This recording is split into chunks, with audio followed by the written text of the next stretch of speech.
¿Qué pasa cuando una empresa familiar tiene que cambiar de líder? Es un momento, súper crítico, cargado de emoción, que puede decidir su futuro o directamente su fin. Hoy vamos a meternos de lleno en las claves del libro Sucesor no designado de Alberto Gobantes para entender todo este proceso desde la perspectiva de alguien que lo ha vivido en sus propias carnes.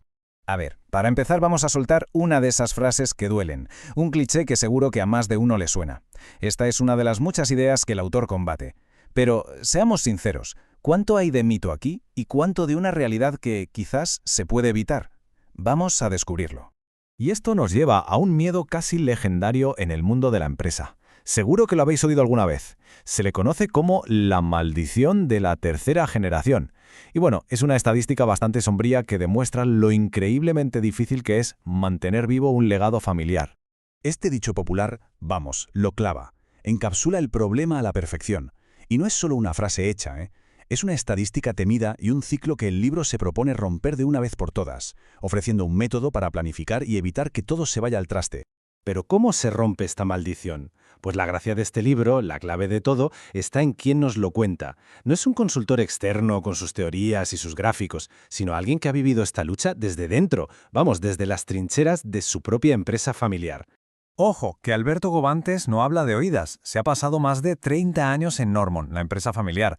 Y no solo eso, es que lideró su propio y delicadísimo proceso de sucesión. Su autoridad viene de la práctica pura y dura, no de la teoría. ¿Y esta frase? Esta frase lo dice todo. Gobantes se define como un defensor apasionado, casi un hooligan del modelo de empresa familiar. Estaba ya harto de los ataques de supuestos expertos y decidió contar la historia desde el amor, la dedicación y el curro que hay detrás de estas compañías. Vale, entonces, ¿cuál es su método? Pues Gobantes reduce todo este lío de la sucesión a 3 preguntas fundamentales. Pero, cuidado, y esto es clave, advierte que el orden en que se responden lo es todo. Equivocarse aquí es el primer pasito hacia el desastre. Y fijaos en la portada del libro, que es una metáfora perfecta de esto.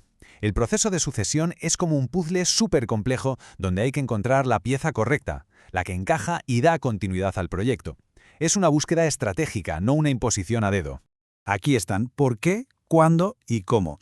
Y el autor es tajante. Casi todo el mundo la lía porque empieza por el cómo o el cuándo. La primera pregunta, la que lo define todo, tiene que ser siempre ¿por qué necesitamos empezar este proceso ahora mismo? Entonces, ¿por qué hacerlo? Pues la respuesta no es «uy, que tenemos una crisis». Para nada, es pura estrategia. Se trata de dar certidumbre a todo el mundo, familiares, empleados clave, de retener el talento y de asegurar que la empresa siga adelante pase lo que pase. En resumen, es un plan para anticiparse, no para reaccionar a un marrón. Una vez que tenemos claro el porqué, pasamos al cuándo. Y aquí, de verdad, el tiempo es oro. El autor recomienda empezar hasta 5 años antes si la empresa es compleja, y como mínimo 2 en las más sencillas.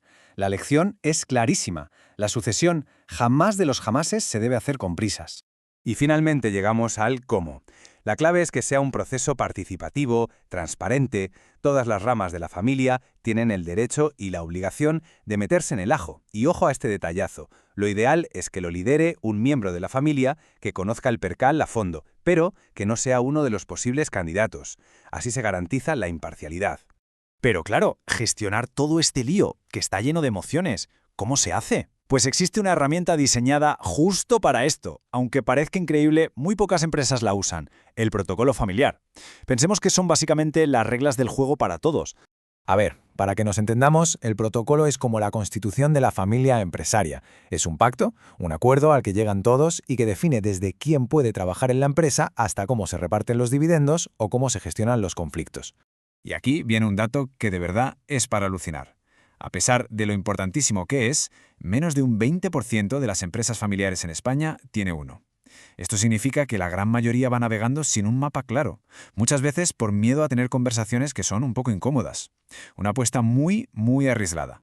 Dentro del protocolo se busca el equilibrio, claro. Por un lado, se establecen derechos que están muy claros, como el acceso a la información o a la formación. Pero por otro, y aquí está la clave, se exigen obligaciones muy serias, como tener un comportamiento ejemplar, casarse en separación de bienes o no vender tus acciones a cualquiera. Y aquí es donde el protocolo se carga de un plumazo el nepotismo. Se acabó eso de «basta con el apellido». No. Para que un familiar entre a trabajar, se ponen requisitos tan duros como en cualquier multinacional. Formación de élite, idiomas y, lo más importante, demostrar lo que vales currando primero en otras empresas. Es la meritocracia por encima del parentesco, vamos. Y al final, todo este proceso, todo este esfuerzo, nos lleva al concepto más profundo y al verdadero motor de una empresa familiar, el legado. Pero no como solemos entenderlo, ¿eh? El legado tiene como dos caras. Por un lado está la empresa, el patrimonio, lo tangible. Pero por otro, y quizá esta es la parte más importante, está el pack de valores, la cultura y ese propósito que lo empezó todo. El objetivo no es solo heredar una empresa, sino transmitir su alma. Y esta frase que propone el autor como lema es que resume toda la filosofía a la perfección.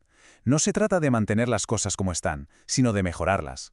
Cada generación tiene la responsabilidad de cuidar bien el legado para entregarlo todavía más fuerte a la que viene detrás.